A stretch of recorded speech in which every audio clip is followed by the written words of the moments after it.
Hola gente linda, soy Shibón y hoy es miércoles 31 de julio de 2019 y este video va sobre una serie de controversias que se han dado en redes sociales y en distintos espacios de activismo alrededor de una activista trans de nombre Valentina Telema.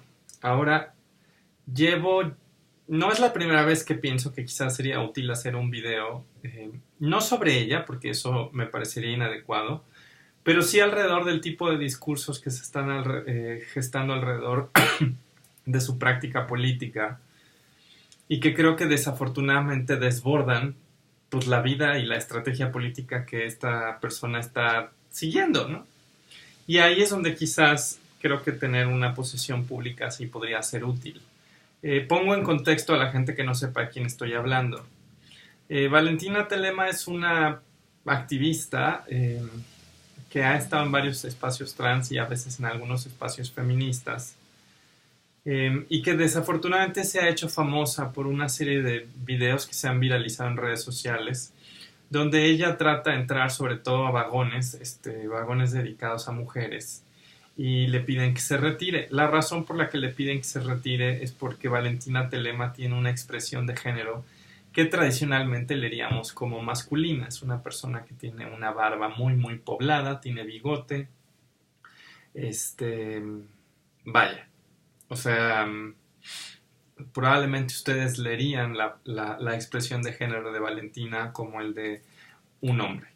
Y en estos videos lo que termina pasando es que Valentina trata de entrar, las usuarias le empiezan a decir que por favor se salga y en muchas ocasiones llegan policías y le piden que se salga, ante lo que ella responde mostrando su credencial de lector, en el cual viene especificado que su género es femenino.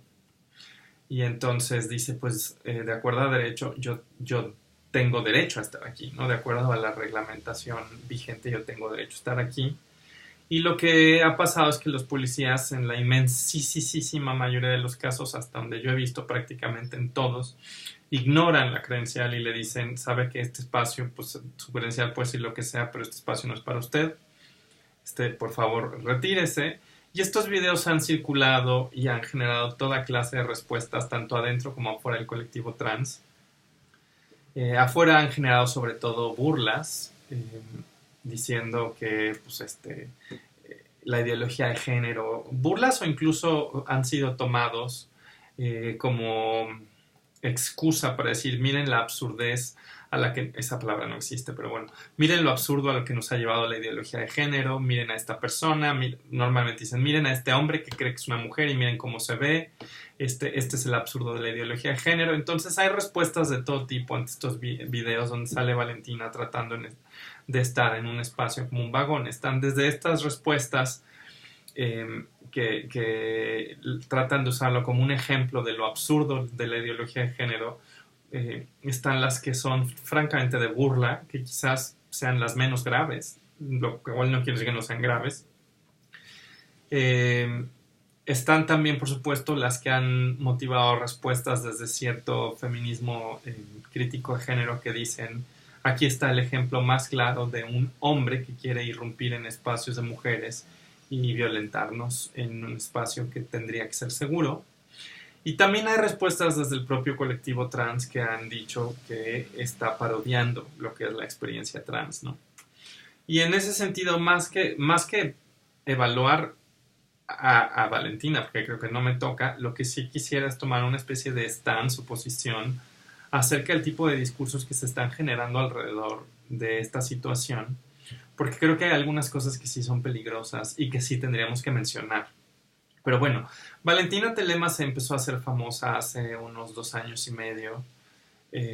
Empezó primero con una exposición fotográfica. De hecho, ahí es donde Lea y yo la conocimos. La conocimos porque en algún momento nos invitó a tomarnos unas fotografías y hacernos una entrevista, porque se supone que se iba a hacer un número especial en una revista que se llamaba Voces Subalternas, donde iban a retratar a distintas voces del transfeminismo, eh, e iban a expresar nuestras agendas, nuestras preocupaciones. Nos invitó, ahí la conocimos.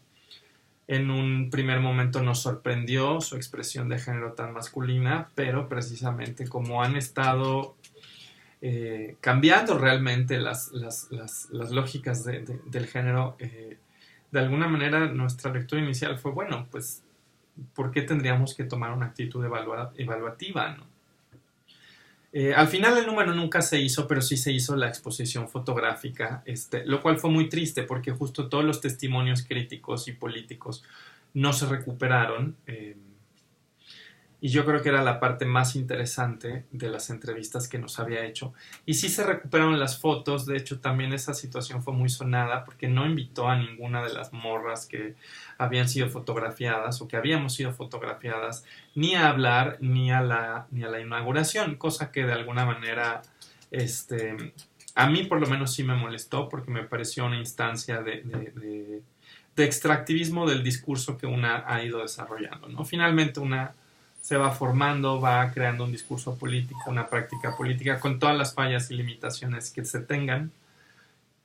Pero bueno, se nos invitó y las fotos eran precisamente porque sí va a ser, mi perro está tratando de cenar, pero bueno, tendremos que ignorarlo. Las fotos se supone que iban a acompañar a este discurso, que al final se perdió, y bueno, ahí empieza una serie de prácticas donde Valentina va a posicionarse en distintos espacios dentro de agendas, digamos, transfeministas y feministas. Digamos que hasta allí todo bien, salvo el pequeño detalle de habernos tomado una serie de fotos y unos testimonios de los cuales se recuperan solo las fotos y de los cuales solamente se exhiben las fotos sin invitarnos, sin explicarnos, sin avisarnos, ¿no? Eso yo creo que sí fue muy desafortunado. Yo recuerdo además la experiencia muy incómoda, el fotógrafo que acompañaba no tenía clara la diferencia entre una persona gay, un chico gay y una mujer trans, lo cual fue muy incómodo, y en algún momento la propia Valentina me dijo que si me gustaban las she-males, y me pareció honestamente un escándalo. Pero como yo había leído que había personas, sobre todo en Estados Unidos, que están tratando de retomar el término, dije, bueno. Pero me parece muy desafortunado usar ese término, que es un término del porno, para nombrar a mujeres trans, ¿no? Entonces así la conocí, finalmente vi que empezó a aparecer en varios espacios. Y en estos espacios empezaron a suceder incidentes con muchas amigas, con muchos amigos, amigas cis y trans, que me contaban de que habían habido conatos de violencia donde se les había amenazado directamente. Y no voy a decir sus nombres, pero fácil son más de 20 amigas y amigos. Incluso con chicos trans hubo incluso amenazas de salir a golpearse en la calle. Y bueno, a mí no me toca ser finalmente un tribunal para decir si se cometió o no se cometió algo. Simplemente yo le creo a mis amigas, le creo a mis amigos. Y a modo de elección política personal, yo no acompañaría a Valentina en un evento ni en nada, ¿no? O sea, me parece que sí tiene prácticas donde no nada más tiene una diferencia de opinión, sino que moviliza las diferencias a través de prácticas que caen en la agresión. Y no se confundan, no estoy defendiendo quizás la idea ultraliberal y simplista de que en el activismo todos tenemos que ser un dechado de paz, racionalidad y buenas maneras. Me queda claro que eso no solo no pasa, sino que no es necesariamente lo mejor, ¿no? Creo que, por ejemplo, incluso dentro de prácticas feministas, caben algunas formas de resistencia que a alguien le podrían parecer violentas, ¿no? O sea, por ejemplo, que se haga un conversatorio y que alguien irrumpa y diga este conversatorio está siendo excluyente porque no se invitó a tal y cual persona, entonces venimos a protestar, ¿no? A alguien le podría parecer violento eso, y sin embargo creo que como una práctica política puede ser necesario. Lo hemos visto con los scratches, es decir, no estoy defendiendo aquí la idea de que el feminismo tiene que ser, ni el activismo en general, ni el activismo LGBT, tiene que ser una práctica higienizada de buenas maneras, ¿no? O sea, creo que a veces las confrontaciones sí requieren, por ejemplo, estrategias disruptivas donde llegue alguien y tenga precisamente eso, ¿no? Una estrategia disruptiva de la lógica de un evento. Sin embargo, me parece que hay una diferencia muy clara entre eso y amenazar a alguien en su integridad corporal a golpes o incurrir en un lenguaje, ¿no? Yo misma he presenciado de primera mano que ha amenazado a algunas amigas diciéndoles, pues te voy a meter la verga, ¿no? Lo cual, si quieren, es algo que a mucha gente le podría parecer, ay, no aguanta nada, pero en realidad es una amenaza de violación y a nivel simbólico es bastante fuerte, ¿no? Sobre todo teniendo en cuenta que vivimos en un país donde las violencias sexuales están muy cabronas, ¿no? Entonces yo he visto esto, ha pasado incluso en marchas, me consta en primera mano. De allí que yo elija, por ejemplo, yo no tendría una práctica política en cercanía con Valentina Telemann. Y en mis espacios yo preferiría mantener una sana distancia, ¿no? Cada quien decide las razones por las cuales se acerca o no. Pero bueno, a mí me parece que ese tipo de lenguajes y ese tipo de estrategias no son las adecuadas, ¿no? A mí me parece siempre muy importante dignificar a la otra persona, incluso en una situación de desacuerdo. Me parece que la integridad corporal no debe ser amenazada. Ahí sí creo que yo pondría una línea y ese tipo de amenazas me parecen inadmisibles. Pero bueno, esa es Valentina Telema. Ha pasado ya en Chiapas que han habido conatos de violencia, ha pasado en muchos lados que han habido conatos de violencia, en muchas ocasiones con amigos, gente muy cercana. Pero ahora lo que pasó es que en el Encuentro Nacional Feminista irrumpió y le dijeron que no querían que estuviera allí. Ella dijo que era un acto de transfobia. Le dijeron, no es un acto de transfobia, porque aquí hay mujeres trans y aquí nadie las está corriendo. Tú no eres bienvenida precisamente porque tienes una práctica violenta. Y estamos tratando de construir espacios que no sean violentos, porque si algo está tratando de articular hoy a los distintos feminismos, o por lo menos los que intentan articularse en colectivo, es precisamente reconocer que si bien no vivimos exactamente las mismas prácticas de violencia, sí que vivimos violencia, y que sí deberíamos aliarnos, porque muchas de estas violencias tienen causas comunes o tienen, digamos, dinámicas muy parecidas, ¿no? Entonces, en el Encuentro Nacional Feminista yo no estaba, pero estaban muchas compañeras, le pidieron que se retirara, ¿no? Y bueno, cuento todo esto porque esto desencadenó una situación en redes sociales que sí considero que es muy desafortunada, porque de alguna manera están algunas personas usando esta situación como si fuera ejemplar de lo que somos las personas trans, ¿no? Y esto es lo que me parece muy grave, ¿no? Ya lo hemos dicho, no solamente yo, lo ha dicho mucha gente, que cuando eres parte de alguna minoría visible, tus conductas no solo van a ser leídas como una falta de carácter o una virtud propia, sino que normalmente van a ser atribuidas al grupo, precisamente porque se te lee a través de tu pertenencia a un grupo, ¿no? Entonces, cuando hay un chico gay, no solo es fulanito el chico gay. Cuando hay una mujer trans, no solo es fulanita la mujer trans, ¿no? Mi querido perro que está aquí. Y eso significa que si tú cometes una falta, entonces esa falta es injustificadamente generalizada y universalizada, tratando de mostrar que toda la clase, de hecho, toda la clase a la que perteneces, la posee, ¿no? De hecho, es una de las estrategias con las que normalmente se generan pánicos morales y es una de las estrategias asociadas a prácticas de discriminación y racismo a través de la estereotipación y también, por supuesto, con la transfobia, ¿no? Esto ya lo hemos discutido en el contexto de que, por ejemplo, sale una mujer trans, una en 10,000, que resulta que es una violadora, y entonces se dice todas las mujeres trans son violadoras, ¿no? Esto no se sigue lógicamente, de hecho no se sigue lógicamente, en cualquier libro de lógica les van a decir que esto es una falacia de una generalización universal injustificada, pero esto se comete mucho. Lo mismo pasó con esta noticia falsa, donde se decía que un par de lesbianas habían matado a su hijo porque no se quería vestir de mujer. No solo la noticia era falsa, sino se usaba para hacer una generalización sobre las lesbianas o la diversidad sexual para mostrar que son violentas. Entonces, este tipo de prácticas se usa mucho y tenemos que tener conciencia de no incurrir en eso. Y lo digo porque desafortunadamente tanto aliados como, digamos, no aliados, han usado los incidentes alrededor de la práctica política de Valentina como si ella fuera de alguna forma representativa o ejemplar de las prácticas políticas de las personas trans. Y eso no es cierto, eso no se sigue. Y en ese sentido es un uso faccioso que ha hecho, por ejemplo, el feminismo crítico de género diciendo, ya ven, sí son machos violentos. Esto no se sigue, ¿no? Es una falacia y es además un uso que claramente tiene un fin retórico de movilizar un pánico moral, ¿no?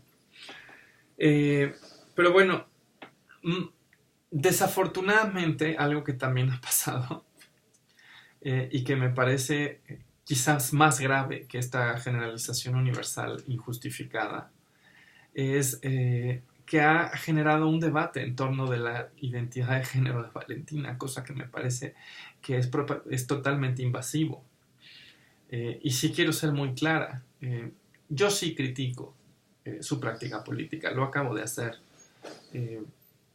Critico incidentes muy concretos como los que estoy mencionando, donde me parece que hubo un uso faccioso de unas entrevistas que se presentaron de una manera y se usaron de otra. Y ahí es una crítica a su discurso político, ¿no? Y yo creo que tendríamos que concentrarnos en su práctica política, en su discurso político, pero no en su persona. Su identidad de género no tendría que estar a debate y a eso volveré. Pero sí quisiera decir que de alguna manera es una suerte de falacia, es una falacia dominem usar la identidad de género de alguien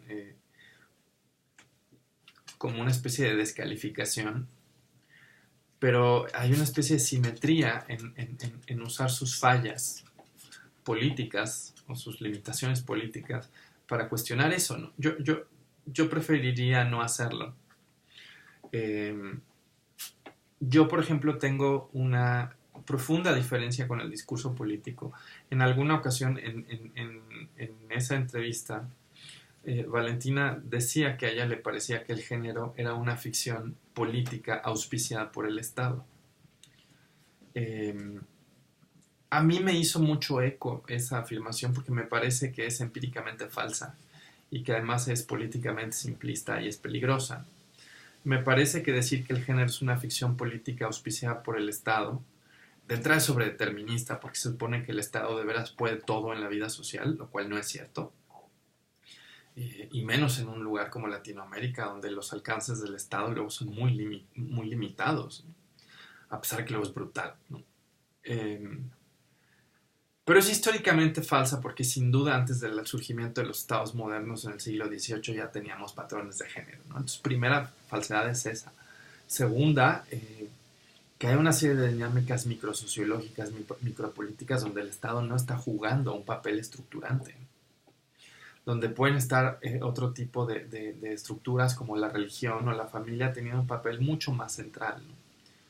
Para poner un ejemplo, alguien como Ray Connell, que yo mencionaba aquí recientemente, dice que para ella el género está estructurado en función del poder, la división del trabajo o la división sexual del trabajo, la catexis, que son todas las relaciones afectivas, y finalmente todas las dimensiones simbólicas de género. Esa es su propuesta, pero así como ella ha dado, llevamos más de un siglo en el feminismo y los estudios del género tratando de responder a la pregunta de qué chingados es el género. Incluso aquellas respuestas que dicen que es un mecanismo de opresión se detienen a enumerar en qué aspectos es una dinámica de opresión. Por ejemplo, en el estructural funcionalismo, Talcott Parsons decía que el género eran básicamente eran roles de género y que había dos roles de género, el rol instrumental y el rol comunicativo, ¿no? Y eso es hace 70 años, ¿no? Entonces, decir que el género es una ficción política pues es de un simplismo brutal, ¿no? pero creo que ayuda a entender la práctica política que tienen, ¿no? Y finalmente es creer que como esto es una ficción política auspiciada por el Estado, entonces el peso simbólico de un INE básicamente me homologa al resto de las mujeres. Y yo creo que en eso ya no solo hay un simplismo teórico, sino incluso una falta de comprensión de las realidades cotidianas del género. Eh, y es que, por ejemplo, las experiencias de muchos chicos gays femeninos pueden asemejarse mucho más a las de las mujeres en el metro. O sea, pueden vivir acoso sexual, etcétera, etcétera. Y ahí su identidad, incluso su identidad reconocida por el Estado o la autopercibida, es mucho menos importante que la lectura social de su corporalidad.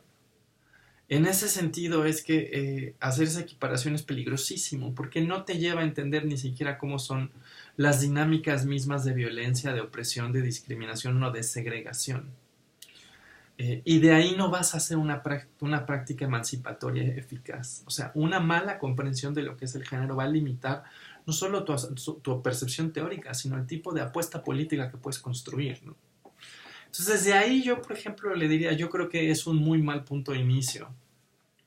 Y yo, por ejemplo, creo que muchos de los esfuerzos que ella ha hecho para tratar de estar en los vagones son precisamente para tratar de evidenciar el carácter ficticio o ficcional del género, diciendo, esto simplemente es una acreditación dada por el Estado, ¿no?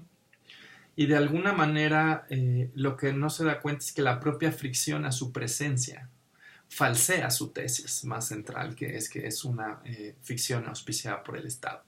Porque si en efecto fuera así, si fuera una mera ficción auspiciada por el Estado, su credencial sería el significante maestro que le daría acceso a todo. Podría pasar y ya nadie diría ni pío. El hecho de que eso no pase, el hecho de que haya una fricción tan fuerte, está mostrando, por supuesto, que la gente quizás no puede elaborar esto discursivamente, pero se da cuenta vivencialmente que esta es una cuestión que tiene que ver con corporalidades, no necesariamente con identidades. Y esto en alguna ocasión yo lo he comentado, vivimos en una época donde a veces nos compramos la lógica de que las identidades son la categoría maestra que estructura la vida política, y eso no siempre es cierto. Y de hecho puede tener un costo brutal de ser algo que nos escinda y que no nos permita ver dinámicas que son transversales, y que son transversales porque no pasan por lo identitario, que pasan por lo corporal. O incluso cuando se comparte una identidad, puede que eso no asegure que se compartan todas las demás dinámicas. Pongo un ejemplo por demás claro. El tema del derecho al aborto. Ese lo comparten los hombres trans y las mujeres cis. Y lo comparten porque es un tema que está atravesando la lógica de las corporalidades, no la lógica de las identidades. Por eso ahí las mujeres trans no tenemos más que un papel totalmente secundario de apoyar. Pero hay otro tipo de procesos donde sí son las identidades las que importan. Entonces simplemente esto lo menciono, porque yo sí creo que tendríamos que hacer una crítica al discurso político que maneja y al tipo de estrategias que maneja. Porque yo sí siento que en su afán de mostrar su punto, lo que no se da cuenta, por supuesto, es que tenemos una política pública imperfecta y con muchos bemoles, y por supuesto la aspiración no debería ser a tener espacios segregados, porque hemos sido incapaces de acabar con la violencia. La aspiración tendría que ser a que la violencia no exista. Pero ficcionalizar o mostrar el carácter ficcional del género, paradójicamente no ayuda, porque pierde de vista que el carácter de construcción del género, porque en efecto hay un nivel de construcción social de género, pero eso no quiere decir que sea ineficiente. O sea, alguien puede decir, claro, el género no está sentado en tu biología, tiene que ver con una serie de simbolismos, tiene que ver con una serie de dinámicas sociales, pero eso no quiere decir que sea causalmente ineficaz. El género tiene una eficacia causal brutal. O sea, de ahí se siguen cosas como que no estudies porque eres mujer y entonces tus papás no te apoyan, o que te den menos de comer, o que estén esperando que el novio te rescate y entonces no apuestan por tu educación y tu autonomía. O sea, el género puede ser una construcción social, pero eso no quiere decir que sea causalmente ineficaz. Y si el género es causalmente eficaz, entonces está, por supuesto, engarzado en todas las dinámicas de opresión y discriminación y vulneración de minorías, ¿no? Y de mujeres, porque, bueno, o sea, 51% no es una minoría, pero bueno, en ese sentido creo que la estrategia de Valentina es un error tremendo. Y habría que decirle eso. Y yo creo que aquí deberíamos concentrarnos, pero desafortunadamente la discusión se ha ido a otro lado. Se ha ido a discutir su identidad de género y a discutir si es legítimo o no llamar mujer a una persona cuya expresión de género es totalmente masculina. Y yo aquí, para comenzar a cerrar este video, quiero decir que desafortunadamente, de nuevo, las feministas críticas de género y la gente que acusa a todo el género de ser meramente ideológico han usado esto como si fuera una especie de reducción al absurdo de todo lo que es la experiencia trans y la identidad de género. Algo que, por cierto, a mí me parece que es muy grave. Yo no sé si Valentina está consciente que de alguna manera su práctica está siendo cooptada para eso. No sé qué opinión le merezca. A mí me parece muy grave que esto esté pasando. Pero lo más grave es que hay muchas personas trans, incluso aliados de personas trans, que han dicho: yo no le reconozco su identidad de género, es un usurpador y es un impostor. Y este movimiento me parece muy peligroso. Y me parece muy peligroso porque de nuevo parecería ser que la mujer trans tiene que ser buena. Y de alguna manera es un acto de condicionar la pertenencia, ¿no? Algo que no se le hace a la mujer cis, ¿no? O sea, la mujer cis puede ser una asesina desgraciada, pero no se le condiciona. Y entonces, que le condiciones a alguien el reconocerle su identidad porque tiene una práctica política que te disgusta, es muy peligroso. Ahora, hay personas trans que en un acto de no reconocerla dicen: no es una persona trans, ¿no? Y que incluso dicen: no es una persona trans, pues porque no se ve, ¿no? Y a mí esto me parece también una estrategia muy peligrosa, ¿no? Porque de alguna manera es admitir que tendría que haber un condicionante. Y aquí quiero hacer una distinción entre una faceta descriptiva y una faceta normativa. Ya he mencionado antes en este canal que hay una filósofa trans que está en la UC Los Ángeles, que es Talia Betcher. Talia, o sea, no es Talia, es Talia Betcher. Y ella ha defendido que en todo contexto los mejores, los recuentos de género mucho más justos son aquellos que le otorgan siempre la primacía y la autoridad a la primera persona. Es decir, ella dice que la práctica más justa es que la gente sea la que expresa su identidad de género y que así debe ser en todo contexto. Es una tesis que es como para mirarla con cuidado, porque mucha gente puede decir: oye, pero así no es en cada contexto cultural.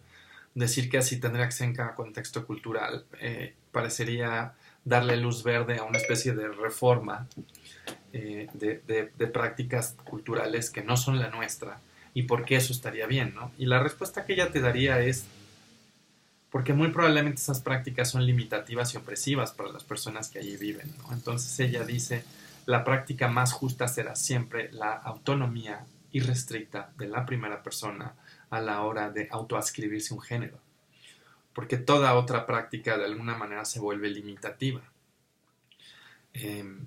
Y ese es un punto normativo. Desde ese punto normativo tendremos que decir: bueno, solamente Valentina sabe. Ahora, eso no quiere decir que desde un punto de vista descriptivo la identidad de género sea solamente un acto de declaración. Lo que está diciendo la tesis normativa es que la autoridad epistémica de la primera persona, o sea, el yo, es inderrotable.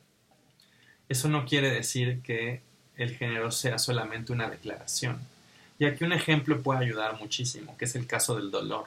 Si a mí me duele una muela, si a mí me duele una muela y yo no se los digo, ustedes no lo saben. El que sea algo que solamente pueda saber yo a través de una introspección. O sea, introspección no quiere decir que esté: oh, me duele la muela. No, o sea, que yo lo siento. O sea, que solo la primera persona lo sabe. Solo Yo tengo acceso epistémico a mi dolor de muelas. Eso no quiere decir que no exista mi dolor de muelas. Y si alguien cree que el dolor de muelas no existe porque no es algo públicamente accesible, entonces nunca ha tenido un dolor de muelas. Esto lo digo porque la identidad de género está colocada en una posición muy parecida. El que no sea públicamente accesible no quiere decir que no exista. De la misma manera que reconocemos la existencia del dolor, aunque no es públicamente accesible. Le es accesible a cada persona. Ahora, por supuesto, lo que hacemos es que confiamos en el testimonio de la persona cuando te dice me duele la muela. Pero sabemos que la gente lo puede fingir y que lo hace por razones perversas como una incapacidad. Ay, me duele la muela, no quiero ir a trabajar. Lo sabemos.